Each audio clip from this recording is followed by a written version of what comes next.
Hey guys, so it is December the 2nd. It's time for our Advent reading for the night. If you're just joining us and just seeing this for the first time, check out the playlist. I guess it's called Advent, and you can see last night's reading to get caught up.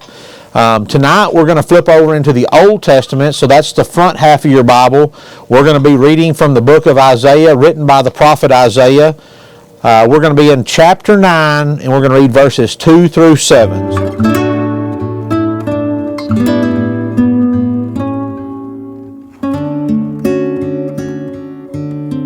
Isaiah chapter 9, verses 2 through 7.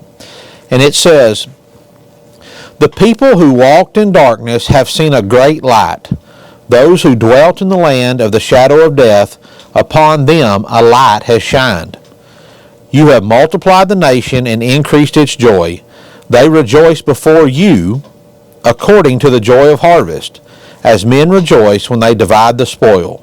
For you have broken the yoke of his burden, and the staff of his shoulder, and the rod of his oppressor, as in the day of Midian. For every warrior's sandal from the noisy battle, and garments rolled in blood, will be used for burning and fuel of fire. For unto us a child is born, unto us a son is given, and the government will be upon his shoulder, and his name will be called Wonderful, Counselor, Mighty God, Everlasting Father, Prince of Peace.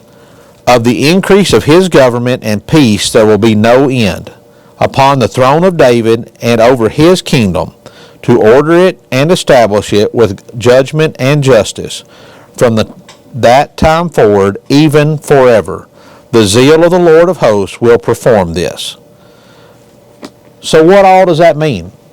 What the prophet Isaiah is talking about here is he's giving a prophecy of the coming child, of Christ being born. So Christ was born somewhere, close to 400 years after Isaiah, maybe a few more than that. But what he's doing is he's telling the nation that one of these days, when Christ is born, the government that's been beating you down, the people that have been putting you down your whole lives, all of that's going to change when Christ is born. And what he's talking about is the reign of Christ. When Christ gets here, there will be no more burdens on our shoulders. There will be no more, being beat down by governments and things like that, oppressed by other peoples. Everyone that's a child of God will be there under God's rule, under his perfect, peaceful rule, under his, his wisdom, all those things. And what he's doing is he's giving us that sign. He's telling the people of Israel and telling us that Christ is coming, and be prepared for that, because when he gets here, it's going to be wonderful and it's going to be great.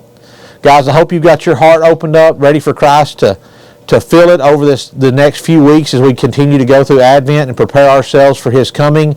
We prepare for his birth on Christmas, and we prepare for his second coming in the future. Guys, I love you. God bless you, and y'all keep praying. Come back tomorrow night and join us for tomorrow night's reading.